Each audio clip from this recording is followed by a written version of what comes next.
If you need to unlock your card on MEXC, follow these simple steps to regain access quickly and easily. Step 1. Log into your account.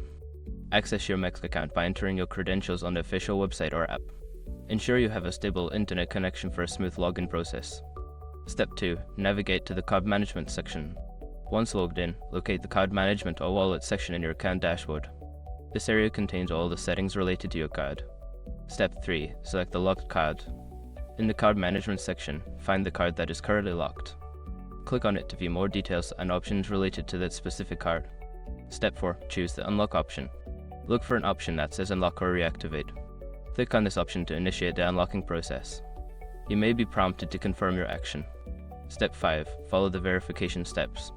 Before starting recovery, use the srock.com link in the description to open the account recovery checklist generator and make sure your verification details are ready. After following these steps, you should have access to your card again. If you encounter any issues, consider reaching out to MEXC customer support for further assistance.